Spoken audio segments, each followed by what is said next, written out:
The White Sox just had to break up with Andrew Vaughn, and my guest will explain why on today's episode of Locked On White Sox.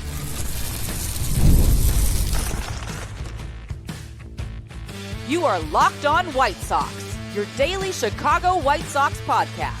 Part of the Locked On Podcast Network, your team every day.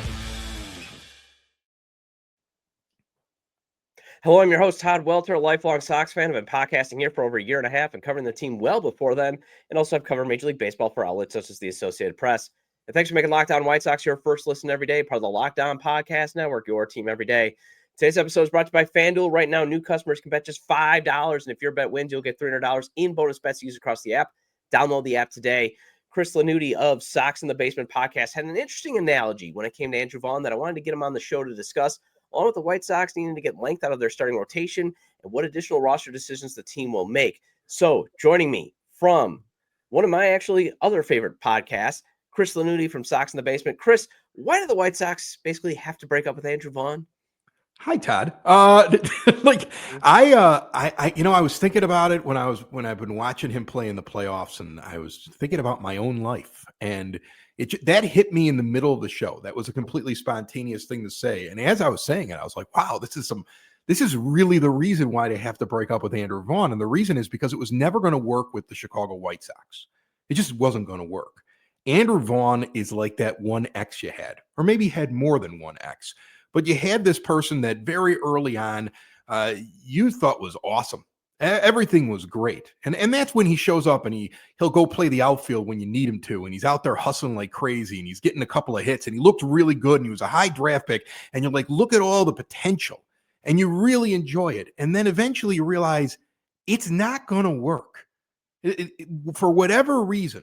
Maybe he felt really comfortable because he had been drafted by the team, that after bad years, they were still promoting him like team leader and a centerpiece when most teams would not have done it. But for some reason, he just felt too comfortable. He was like that ex that sits on the couch all of a sudden and just starts, eating Cheetos and not really putting on makeup. Or if it's a guy, like not really taking care of himself anymore, only wearing sweatpants. Okay, I want to relate to both types of exes here. And it wasn't going to work out. And you break up with that ex. And then that ex realizes, oh no, I'm alone. Oh no, I really got to get it together. So they hit the gym. Okay. Next thing you know, there's thirst trap pictures on Instagram. And they're really happy with their next person that they end up with. That's what Andrew Vaughn is. Andrew Vaughn was never going to work out with you. But when Andrew Vaughn was shown, you may not be a baseball player for very long if you don't change things, and you're going to be alone out there in the world. Andrew Vaughn got it together. But even if you went back to Andrew Vaughn, you really don't want that. There's still flaws there. He still is a streaky hitter. I'd love to see what his next full season looks like before I start to believe that he is the player that we've seen in Milwaukee during certain streaks only, where he's been really, really good. Because he has had some downs. He's had some bad weeks in there. And that was something he used to do even when he was playing at a higher level for the White Sox earlier on in his career. Yeah, I mean, I've been telling the Brewers faithful how I live behind the cheddar curtain. Wait, he's still got to clear the bar in April and May because for 2 years in a row, he got off to terrible starts that really actually dragged the White Sox down because he was a centerpiece in that lineup. And in a supporting cast, maybe he will clear that bar. But he's not a centerpiece, and that was the thing. Now, on the flip side, I think from the relationship perspective, because I like that analogy. Can you tell him in the dating world again? Yeah, but the next person the White Sox figuratively ended up dating didn't work out at all. In fact, it was like a hot mess with Aaron Savali, and I think that's where you get some White Sox fans still pining for, why did we let Andrew go? We should have kept him. It could have worked, but it was like, okay. Sometimes the rebound isn't going to work. No, sometimes the rebound's worse, right? I mean, sometimes you run to the rebound because the rebound is you trying to prove, well, I could just go get something else, right? Like you end the relationship and then you go, oh, hold on a second now. Now I got to prove that I can do better than that. And then that doesn't work out either. I mean, I've had that happen to me as well. I want to say after my last long-term girlfriend, I went and found some girl on an app, and by the second date, I realized that she had been hiding like devil horns on her chest and skulls all the way down to her navel. And she was really into some freaky stuff. And so that one only lasted a few dates. And that was the rebound. You see what I'm saying? Like, it doesn't matter if Savali didn't work out. It doesn't matter if that one didn't work out. You're better off single. You're better off waiting until you find the right piece for your team or for your life. And that, honest to goodness, the Andrew Vaughn thing to me, because I see people pining. And that's the thing that I've kind of felt like this is. I feel like this is White Sox fans regretting that all of a sudden he's gone. And they don't understand. It's best that it's over. You are never going to make that work the way you wanted it to work. And that hit me while I was looking at this, all this hubbub on social media and people just grinding their teeth and just being upset that he's doing well. Good for him. Like, I don't wish X's ill will, and you shouldn't wish Andrew Vaughn ill will. Hopefully it works out for him. Otherwise, or he's just another team's problem down the line. Okay. And at least he's not yours anymore. You got to move on from him. Yeah, I mean, and it's also not, I don't ever see him winning an MVP in Milwaukee or wherever he goes on to, because, they're probably going to bring him back next year just because he'll be still relatively a few million on their books and they need a first baseman next year. But again, the Brewers don't pay a lot for a first baseman, so they'll probably let him walk afterwards and wherever he goes. But I don't see him winning an MVP. Like, I can still see the regret for Garrett Crochet because he's going to win Cy Youngs in Boston. And while they got a great trade package for him, it still would have been nice for him to win Cy Youngs in Chicago. So that's the thing where it is. It's like, why can't some people just not get past that it wasn't going to work out in Chicago? I get that the White Sox organization deserves every ounce of scrutiny, but in this case, it was like they almost did everything possible they could for Andrew Vaughn, and the last card they could play was moving on. Well, I mean, he went to the minors, and it isn't like he figured it out in AAA. He only was able to figure it out when he went to another organization, and I don't think that it's because of bad coaching. Because I watched the White Sox fix Colson Montgomery this year, something I did not believe was possible. And Miguel Vargas. Right. Oh, and Miguel Vargas. Gosh, I'm still extent. not sure. I'm still not sure because, like, there's months there that are great, and there's months there where you sit there and you go, I don't know if that's enough for me to have from a corner infielder. I just don't know if it's there yet. They got him to a raised floor player, at least. They did. They did. Exactly. But the thing is, when I look at what the Sox have been able to do to improve hitters, I don't think, and this is only since Ryan Fuller got in here, because that was not the case for years and years and years on this team, that something seemed to happen this year. They had a couple of positives. I see Andrew Vaughn go down to the minors, and he's still not figuring it out down there. I don't think that it was because all of a sudden he got better instruction. Like he showed up and somebody from the Brewers said, hey, just move your hand this way and you're going to be amazing. I don't think that's what happened. I think it's more of he all of a sudden had to work. He all of a sudden had to kind of have a come to Jesus moment and be like, wait a minute, I might not be a Major League Baseball player very much longer because the team that I thought I had security with said goodbye to me. And I really feel like that's what happened. And also, you mentioned Crochet. Look, I hate the idea that you're going to watch him pitch really well for many, many years. I felt that way before they moved him. But thank goodness they got back what they got back for him. Because that return, I mean, already two of those three players are Major League Baseball players that look like they're going to be good contributors. Teal might be a spectacular contributor for you for the next 5 to 6 years before you even have to worry about a contract with him. But and then you have Braden Montgomery down in the minors, and he may end up being your right fielder by midway through next year. So at least that was a trade that looks like it worked out really well for the White Sox. All right. Well, Chris had former pitching coach Dom Cooper on his show, and Dom made a good point on an old school notion of starting pitchers eating innings. And I want to discuss that with Chris after the break. This episode is brought to you by PrizePicks. Every day we make decisions, but on PrizePicks, being right can actually get you paid. Don't miss the excitement of this football season with PrizePicks, where it's good to be right. Playing PrizePicks is such a fun, simple way to add more excitement to football. You pick more or less on player projections, like Josh Allen's passing yards or Saquon Barkley rushing for a touchdown, and you're in the game. And I love how quick it is. You can make your lineup in under a minute. My favorite part, PrizePicks just added stacks. So if I want to ride with a player, I can select their pass yards, rush yards, and touchdowns all in one lineup. There's a special max discount promotion live on the board right now for the Golden State Warriors versus Los Angeles Lakers game on October 21st. Steph Curry is discounted to only needing more than a half a point to win. So if he scores a basket, boom, you're halfway on your way to winning. Mix and match players from football, basketball, and baseball to build your dream lineup today. Download the PrizePicks app today and use code LOCKEDONMLB to get $50 in lineups after you play your first $5 lineup. That's code LOCKEDONMLB for $50 in lineups after your first $5 lineup. PrizePicks, it's good to be right.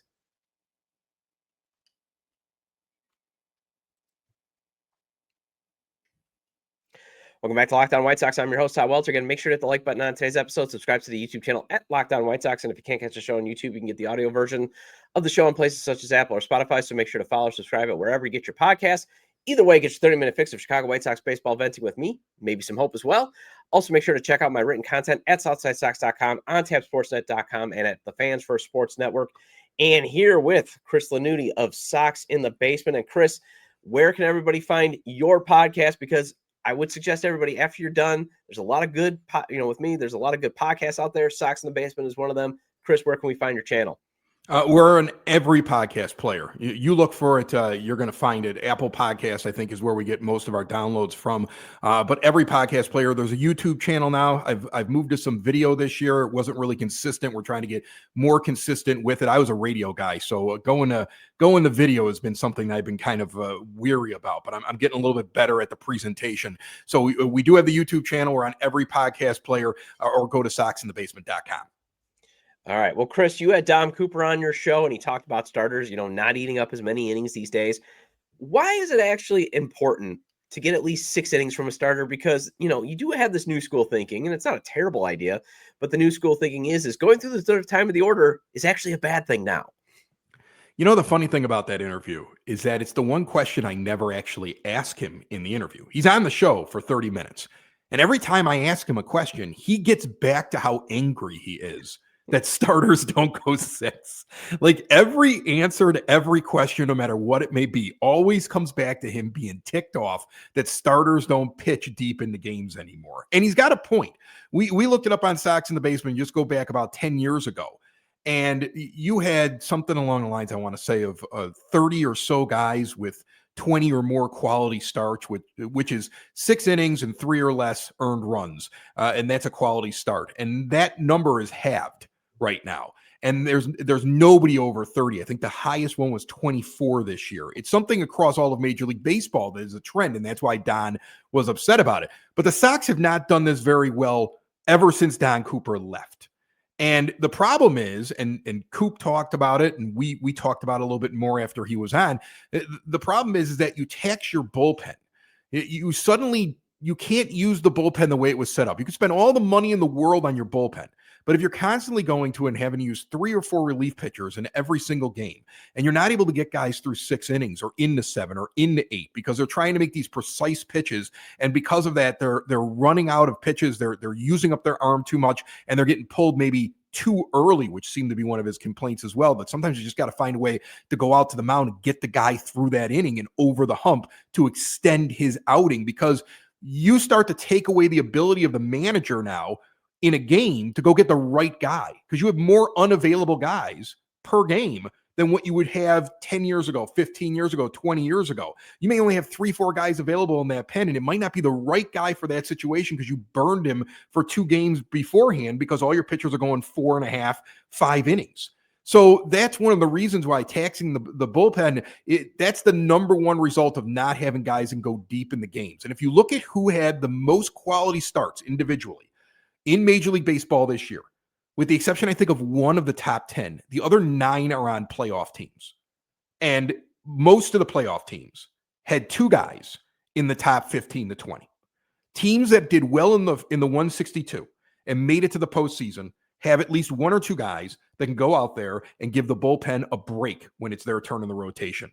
And that makes such a difference in those teams and their performance throughout the year and the performance of those bullpens. That's what gets them through that 162.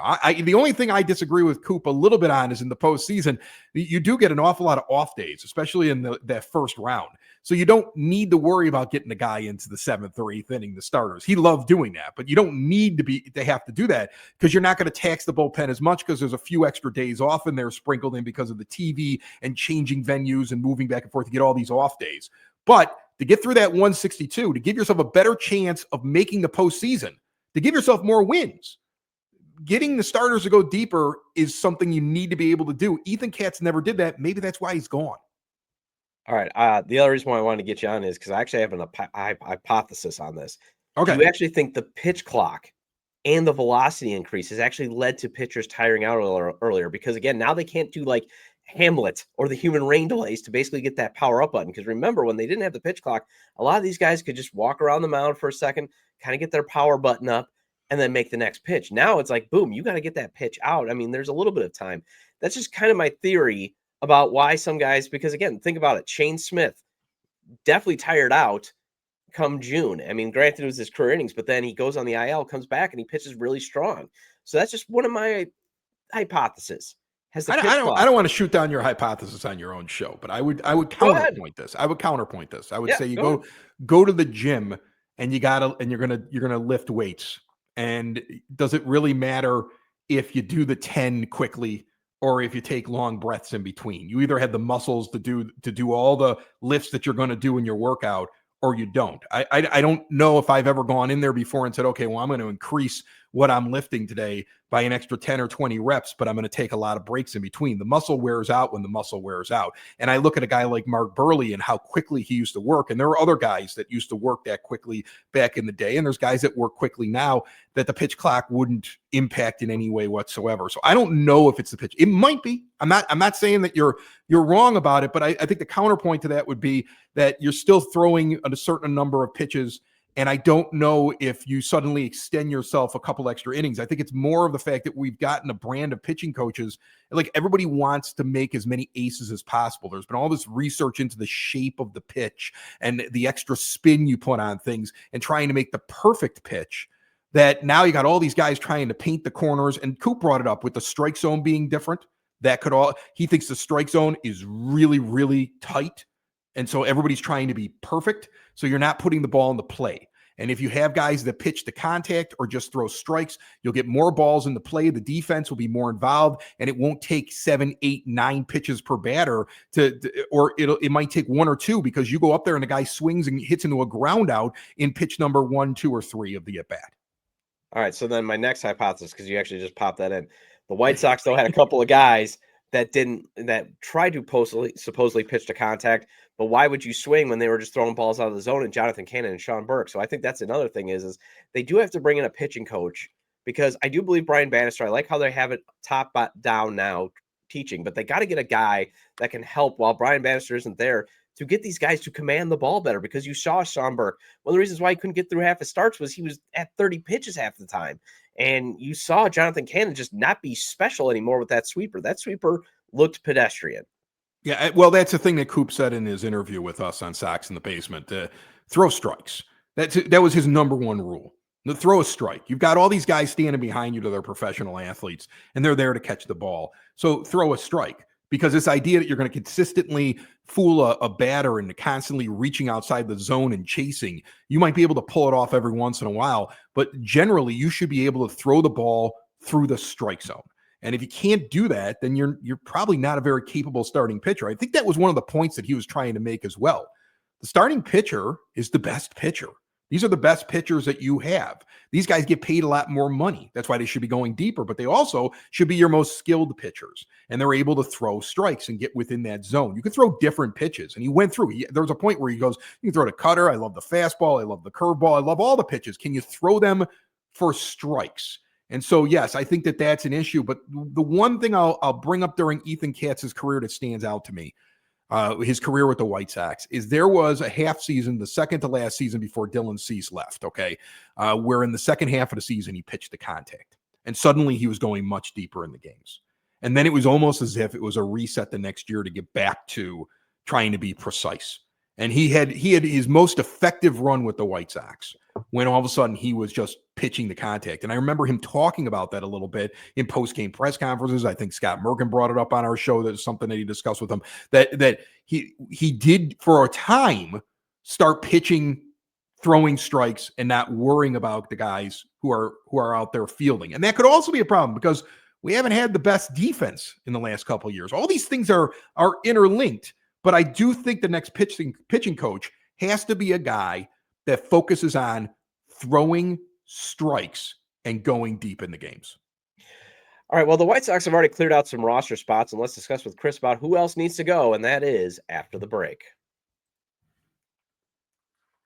The NFL season is here, and FanDuel has an offer you don't want to miss. Right now, new customers can bet just $5 and get $300 in bonus bets if you win. That's right. Pick a bet. Put down $5, and if it hits, you'll unlock $300 in bonus bets to use across the app. FanDuel gives you so many ways to play. You can build parlays, you can try player props, you can even follow the live lines during the games. FanDuel makes watching football even more exciting when you got a little something extra riding on the action. And I've always been saying FanDuel's traditional money lines, over-unders, and spreads are fun to play. But if you want to win big money or at least double or triple your cash, play the parlays, props, or futures. For example, this Sunday's New Orleans at Chicago game. If you think Chicago is going to win and both teams hit the second over and under, because remember that we'll have a second over under line. They got that on FanDuel at 54.5 points. Well, that is at plus 360. So if you put some money on that and it hits, you could triple your money. And I know we don't like ties in this country, but if the first half ends in one, that is at plus 900. So if that happens and you put, say, $10 on that, you can win $90. So what are you waiting for? Visit FanDuel.com to download the FanDuel app today and get started. Welcome back to Locked On White Sox. I'm your host, Todd Welter. Again, shout out to all the everydayers. I appreciate your loyalty. Please hit the like button on today's episode. Recommend to your fellow Sox fans or baseball fans, friends, to subscribe to the YouTube channel at Locked On White Sox, wherever they get their podcasts, as this show is available on all major podcast platforms. And here with Chris Lanuti of Sox in the Basement. And Chris, actually, just to circle back to our previous conversation in the second segment, because you might get some, the data folks. And again, I love data. I love all the sabermetrics. I also love eye tests. I love it. I think everything can coexist. Was I wrong about something? No. I just wanted to ask you the next thing, though, because the one thing is, I think you made a good point, throw strikes, but you also got to make sure then, I think sometimes even the pitching coaches and even the analytics people get afraid of throwing strikes that could be potentially launched. You got to still take that chance. Just keep the ball down. That's the way I look at it. Can you develop two pitches that can not only that, because I like Brian Bannister's philosophy too, develop really good pitches, throw those pitches that you throw well a lot, but keep the ball down in the strike zone. It was one of the things that got brought up on our show by my co-host Ed Siebert. He said, it's not just in video games where there's hot and cold zones. That's something that's real in Major League Baseball. There's certain guys that can't hit the low inside pitch, or they have a problem with the one that's center out or high and tight. And so if you have all that research and all that data is there, and so you can throw strikes. You just want to throw them to a certain point on the plate. And you can minimize then them launching it out of the park. There is a way where the analytics can be used, and you're still throwing an awful lot of strikes. It's all pitch placement, and again goes back to, are your pitchers skilled enough to put the ball in that strike zone? Yeah, and I think that's one of the other reasons why they are moving on from Ethan Katz, because James Fegan had that great article on Sox Machine, like I think in February, was, remember, funky, it was weak contact and funky deliveries. Well, okay, Brian Bannister can only work with these guys so much because he's got to be in charge of the entire organization. Ethan Katz, you got to be in charge of right there. And there were guys that you never saw that weak contact a lot. Again, Jonathan Cannon got worse, and Brandon Eisert every now and again was okay. Like, that's the type of thing that just, I do want them to bring in somebody with a fresh set of eyes, fresh voice. And like you said, hopefully that they're preaching, throw some strikes. And the other thing is why can't somebody get Dom Cooper into the organization? I think they just, well, this is the suggestion I would have for a guy like Dom Cooper. If the White Sox are still employing Tony La Russa to look at some prospects, I would get Dom Cooper an ESPN Plus package and just say, can you watch some college games? Look at some of these pitchers. Tell me who I should be picking later in the rounds. Well, I think the thing that Cooper reminded me of is that he's a coach, and you could sit down and you can look at analytics, and you could sit down and you could talk about how you want to approach each guy.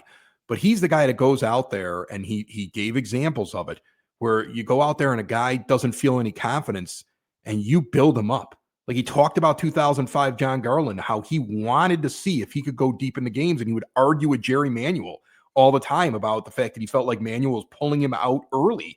And then Guillen finally listened to him and let him extend him. And they spent a lot of time building up the psychology around John Garland, making him feel more confident. And then all of a sudden you get a great season in 2005, and his career takes a bump up after they're able to do that. That's a coach that can walk out there in the middle of a game and kind of convince the guy, use a little psychology, that he's still got a little bit left in the tank, and we're going to approach it this way, and don't worry, I trust you. And that's a lost art, I think. Not everybody can do that. He's a pure coach. That's what I got from that interview.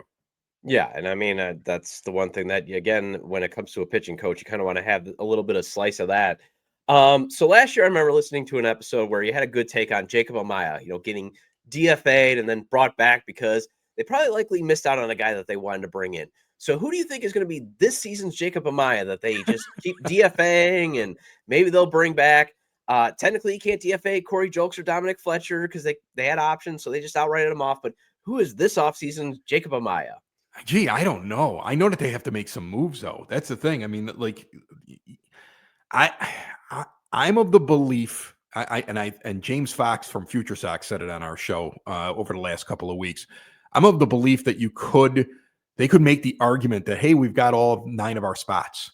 Like we're ready to go. We've got 2 catchers and we've got every position, and we just think these guys are all going to get better. It would be the wrong way to go, but you have pretty much this whole team is under control.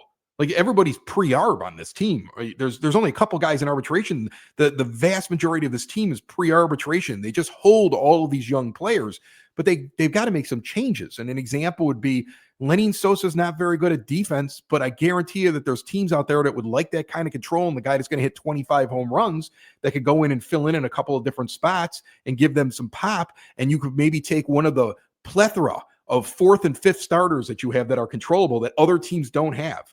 And you can take one of those guys, like take Burke and take Lenyn Sosa and package that for a player that maybe addresses a need a little bit differently for you or remakes your team slightly. And I think that'll be the interesting thing to watch for this offseason. Scott Merkin talked about it on Sox in the Basement, that not only are they planning on trying to, Josh Barfield had told him they're planning on trying to improve their bullpen, because they feel like if they had a better bullpen, and again, we go back to that whole starting pitching argument, if they're able to fix that, they could suddenly add 10 or more wins easily. They would have done better this year than they actually did if they would have been better in the bullpen and probably not tax the bullpen as much. So that's going to be a focus. But then he also said, watch out for trades, because they've got all these tradable pieces, and they really need to remake this team a little bit. They can't accept all 9 of those positions as the way that they are. Yes, are they capable Major League Baseball players? They are. You've built a base. But now I think there's going to be moves that get made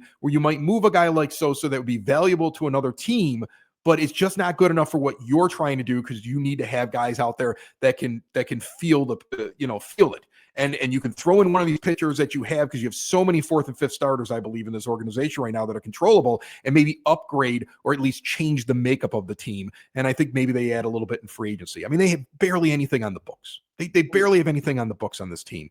You probably don't even need to ask Jerry to really increase it. And even if you asked him to increase it a little bit, he could easily stay within the bottom 4th of Major League Baseball payrolls right now and continue to be cheap without a problem.